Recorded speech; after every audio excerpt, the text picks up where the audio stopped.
Steve, how are you, sir? I'm very good. Yourself? Not too bad. Excellent. I've just been ruminating on really quite a topic that's in the news all the time, and I don't know what you would think about it. And it's odd because both of us, in a way, we're immigrants.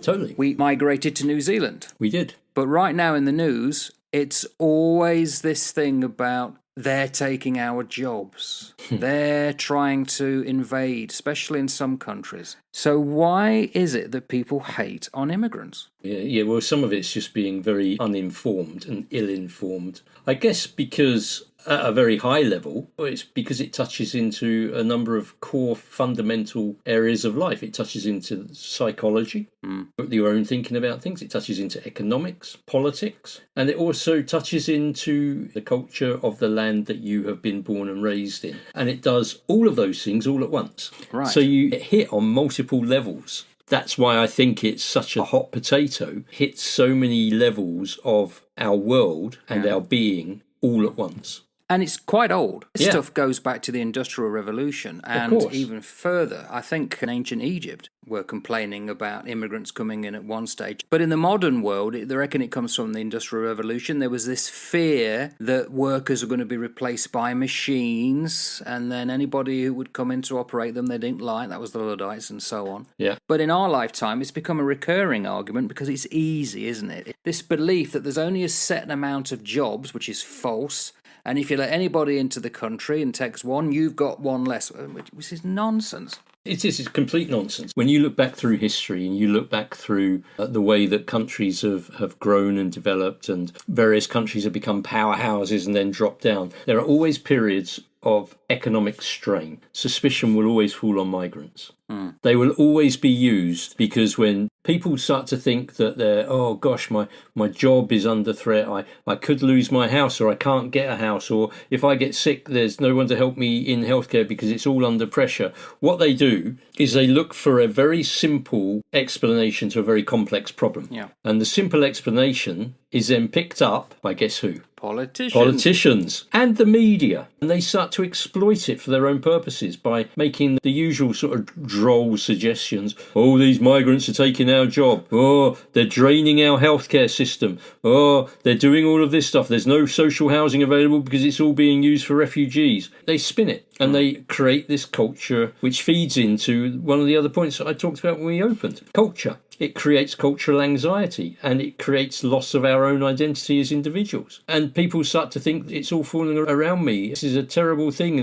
The language I'm hearing on the street is not my language. The food that I'm seeing being served is not my food. The dress and the customs of these people, there's all of these temples and all of these other things that aren't churches if you're a Westerner. Whatever it might be, and all of these become visible symbols of a much broader cultural problem and transformation that you can't control. And it all feeds in and it all gets whipped up by politicians seeking power, media seeking money and sales. And I'm going to cut to the chase because it irritates the hell out of me. I'll go back to one that's slightly disjointed, and it's back in the day. What I kind of sense with the immigrant thing is that it's racism. They wouldn't be complaining if it was white people coming in to take the jobs. Now, interestingly, in World War II, Britain had quite a large garrison on Singapore. And when the Japanese invaded, a lot of them were taken prisoners. And they ended up around Southeast Asia. They did the Burma Railway and all that kind of stuff, treated quite badly. When the war ended, a lot of soldiers couldn't travel. Asians took those people in and looked after them for some time before they managed to get home. There's no complaints about that, is there? But when it's in reverse, oh, woe is me, get rid of them, we don't want Johnny Foreigner here. That's the first thing. That's what I would not take issue with, because I've got no doubt that there are always some latent racist tendencies behind certain things. I'm not sure that would be the case across the board. When I came here, I got treated differently because I wasn't a New Zealander. I was a Brit. I got a taste of what it's like to be cut out of certain things at certain times. So it's not just about the colour of your skin. It's about whether or not you are one of our tribe. And I was not one of the tribe. And I was coming into the tribe and I was an outsider. I might have looked similar in terms of skin colour, but I had a different attitude. I spoke differently. I had a different way of phrasing my language. And that soon made it very clear that I was an outsider. I got put to one side in many areas, overlooked in other areas. I look at them and they're the same as me in every outside respect, but So it goes beyond just the colour of skin. There's something more in it than that, I think. You may not have had that same experience. Oh, we had it, because I came to New Zealand and lived in the Bay of Islands, and that's predominantly Maori community. We was accepted because we was teachers, but you're still foreign. In their defence, a lot of Brits come over and then go back after 2 or 3 years, which, fun enough, Joe and I did, but we ended up coming back again in a way that were correct. Ping pong poms. So I listen to these debates, or I don't listen to them now because they just irritate me so much. So think about BBC Question Time. They deliberately bring on people that they know are going to get people hot under the collar. Yeah. And they're talking about they're taking our jobs. At no point is any ethics ever raised here. What I would love to do is go onto one of them and say, okay, can I just say something? Are you saying, as Christ said, and not everyone's a Christian, there are atheists who will believe in this as well. When he was asked, he said there's 2 commandments, the greatest commandment. Okay, love the Lord your God with all your heart, with all your soul, your mind, and all your strength, and love your neighbour as you love yourself. Is that not valid in this country? No one ever says that. I would. And then I'd say, but also, even if you're not religious and you don't advert to that, what about the Universal Declaration of Human Rights that we all signed up to back in 1993, I think it was, in Britain, which states, Article 1, all human beings are born free and equal in dignity and rights. Article 14 says everyone has the right to seek and enjoy other countries' asylum from persecution. And Article 19 is everyone has the right to freedom of opinion and expression. Therefore, you are allowed to say they're taking away our jobs. But as soon as you start taking away their dignity and their ability to claim asylum, then you're giving up on the Universal Declaration of Human Rights, and therefore you don't have the freedom of speech. So you got no skin in the game. Be quiet. No one ever says that. No, well, they wouldn't, would they? The only people around the table are people who have got some sort of political agenda, and that would stop your political progress pretty swift, because you can't speak truth. No. There is a huge irony in all of this, mate. There may be a slack handful of exceptions, but every nation on earth was built by migrants. Including Britain. Of course. But our collective memory is really short, isn't it? In so many areas. And I think that when modern societies actually forget their own migratory origins, their own struggles, their own fighting through systems, when they forget all of that, they lose empathy with others. And history becomes, well, that's something that happened to those people over there, not to us. Rather than looking back in history and seeing it as a mirror, they look back in history and they see it as something that happened to somebody else, and it's somebody else looking in the mirror. We do this a lot in our conversations, whether it's on our other channel, whether it's on this channel. We recognise that history has got a lot to teach us about so many different things. We need to be willing to engage in historical research so that we can see where we've come from. We touched on it with left and right politics. Where did that divide even come from? French Revolution. How many people knew that? Not many. Understand where we come from. And why are these things not taught? Because what these things tend to do if they're taught is that they start to encourage critical thinking, encourage young people to be inquiring minds rather than be indoctrinated. And we should be educating rather than indoctrinating. We're both British, and a lot of people who don't want foreigners coming in because they're taking their jobs will wrap themselves in the St George's flag, forgetting that St George was Turkish, or modern Turkish. It wasn't Turkey then. It wasn't British at all. Also, they'll say things like, we're British. Who were the Britons then? Because the Anglo-Saxons came in the 4th century, and they kind of pushed them out into the nether bits of Wales. The original Britons, they're not you. If you're white, Anglo-Saxon, you're from Germany. You're from the Netherlands, southern Denmark. So how come you're not going over there and saying they're taking people's jobs from there? Because that's what you're claiming as your heritage. Also, they'll stand up for Great Britain while not looking up to the royal family that are German. So all this is forgotten because it doesn't suit them, because they don't want to admit that what all the icons they're wearing and all the things frames of reference are all foreign. We're all foreign, mate. We're all mongrels. If you recognise that about yourself, that you are nothing but a Heinz 57, you are a complete mongrel, you can engage with people in a far better way. I don't think there's anything wrong in being proud of who you are, your family, serving your country and being proud of the flag that you serve or the crown that you serve, because you're serving a higher purpose than yourself. Providing, of course, your country isn't run by some forbidden madman or woman and they're stomping around the world committing genocide everywhere. Overall, most countries in recent modern era, and certainly in our time, have been countries where you go, I was pretty proud to serve my country. I have questions now about why we did the things that we did and who was actually benefiting from them, but that's only because I'm beginning to question a lot more of the crap that we were told, stuff that I didn't know back then. But I was still proud to serve in the forces. I was very proud to serve the Crown for the years that I served the Crown. Just under 40 years of service to the Crown. Does that mean that everything in the name of the Crown was done right? Probably not. That's out of my pay grade, I'm afraid. I know that the way that I reacted to people, the way I treated people, was as good as I could do it. And I've got no qualms about that. You're right to be proud, and there's a lot to be proud when it comes to Britain.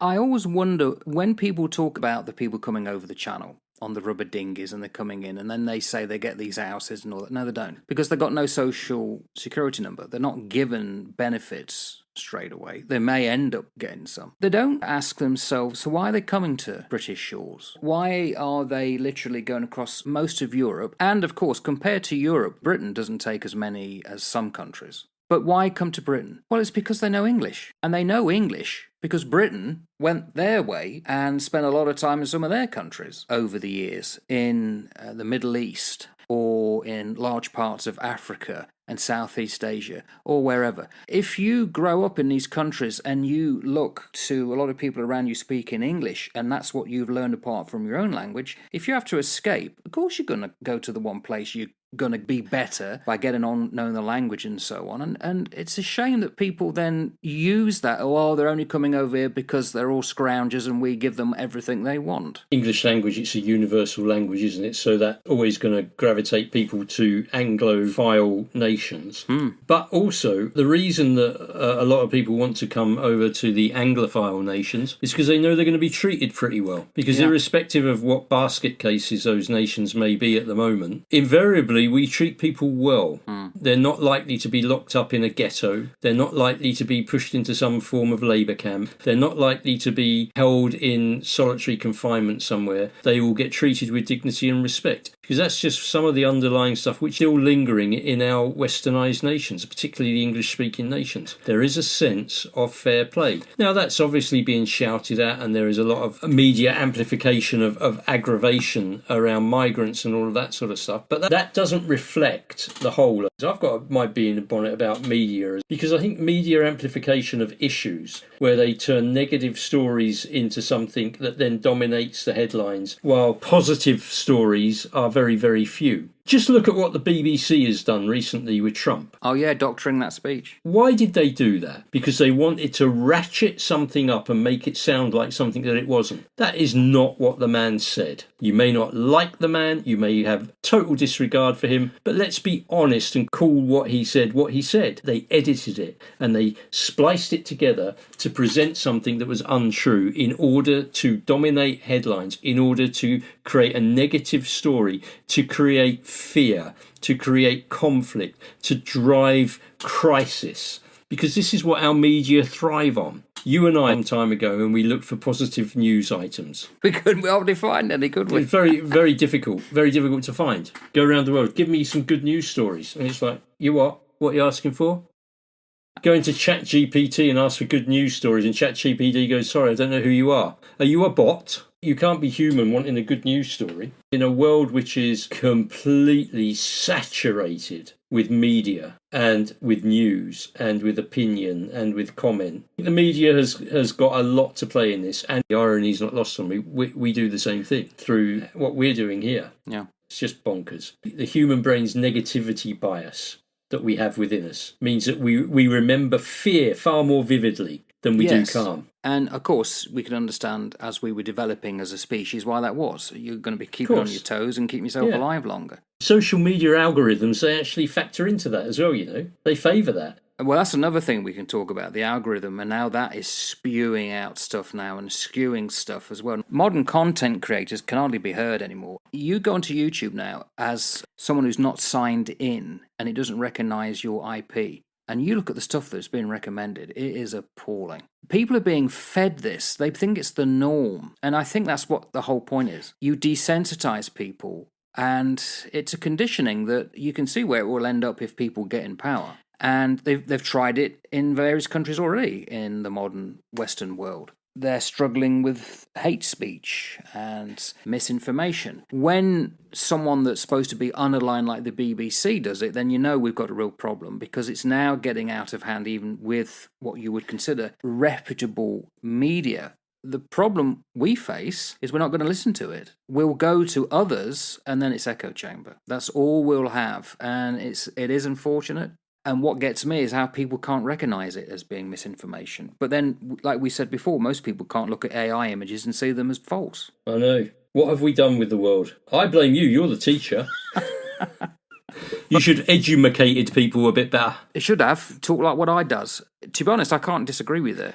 You know, if you had to write back in the 80s, how can we make people hate everybody? What can we start with? I tell you what, let's nationalise the curriculum, make sure that they're all learning the same stuff, and then we'll start to dumb it down so that there's no critical thinking. And sure, we talked off air about how white children in Britain are now falling behind. Yeah. Immigrants who are coming in are doing a lot better. That's one thing you do. Then you affect media. Then you bring in social media to make sure they're not listening to the traditional stuff. And then they can listen to anybody. And then we can promote anybody to begin with so that they start doing all this nonsense. Let's make sure that they get millions of views for spewing it. It's almost as though it's been following a script. Is it not? It's funny, isn't it? No. The question is, who's the script writer? Who do you think it is? Well, we won't go there just yet.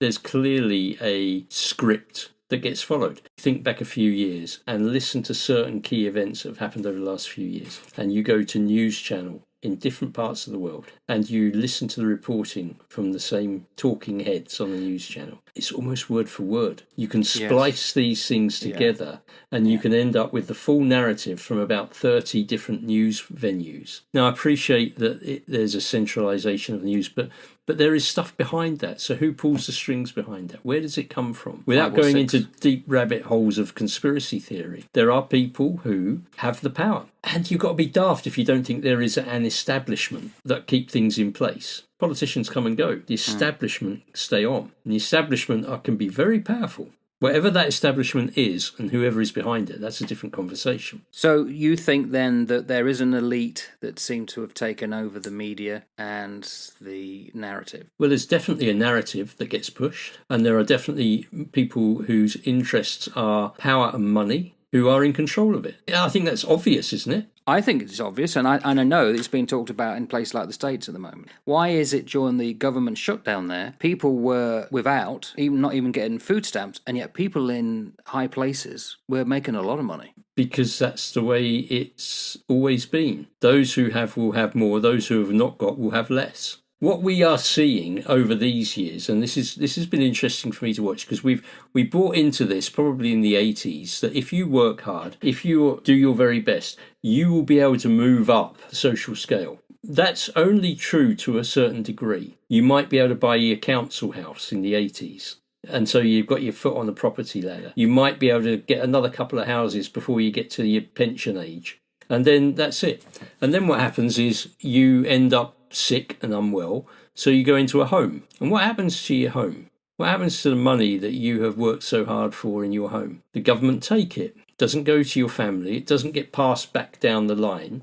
It gets passed back to the state. And this merry-go-round goes on and on and on. And we believe the lie. You will own nothing and be happy. We were told that a little while ago, weren't we? I don't think we're in for an easy ride over the coming years. I think that we're going to have a few problems over the next 10, 15, 20 years. May you live in interesting times. So why hate on immigrants? I just think it's a fear of change. And we are in a mega period of change, forced and unforced. Think of COVID, and that changed everything. Yeah. I always remember you saying that one thing that you wondered about was it's given a lot of people time to plan during COVID. As soon as we come out of COVID, we see the rise of hate on immigrants. So fear of change. Also probably a fear of encounter. When you encounter somebody, you become vulnerable because you have to learn something new. You might have to change, you might have to share, you might have to adapt. But when you do actually encounter somebody, and this is one of the things that I really loved, Mark, about our time in the forces and travelling around the world. What I really loved was seeing the different cultures, stepping into a different world and being able to embrace it for a short period of time and to have a real, true human encounter with another human being of a different culture, of a different faith perspective, of a different background. Because as soon as you start to develop that and you smile and you realise that this person is the same as me, but we're a different facet of the same gem of humanity, then that dissolves all of that hostility. It does. But to have that, you've got to be close to somebody. To have that, you've got to be able to engage in conversation. And to have that, you've got to be willing to lower your initial expectations and be humble towards the person in front of you. If we can find ourselves in a position where migrants who come into the country are neighbours, they're co-workers, they're friends, then it reduces that fear. It reduces that fear of encounter, and it makes the hostility die away. But when they remain just them over there, and they're the ones that are taking our jobs, raping our women, doing all of that bad stuff, what does that do? It ramps up our fear, ramps up our anxiety. And do you remember in the Navy, when you went to these places, they were often in poverty, but they're always welcoming, there was always smiling, having a laugh. Wonderful, welcoming people. You go back to Britain, no one would crack a smile. It was unbelievably how austere and miserable people were when you got home. Yeah, there was lots of people a bit like that, wasn't there? Shame, isn't it, mate? Shame. It is.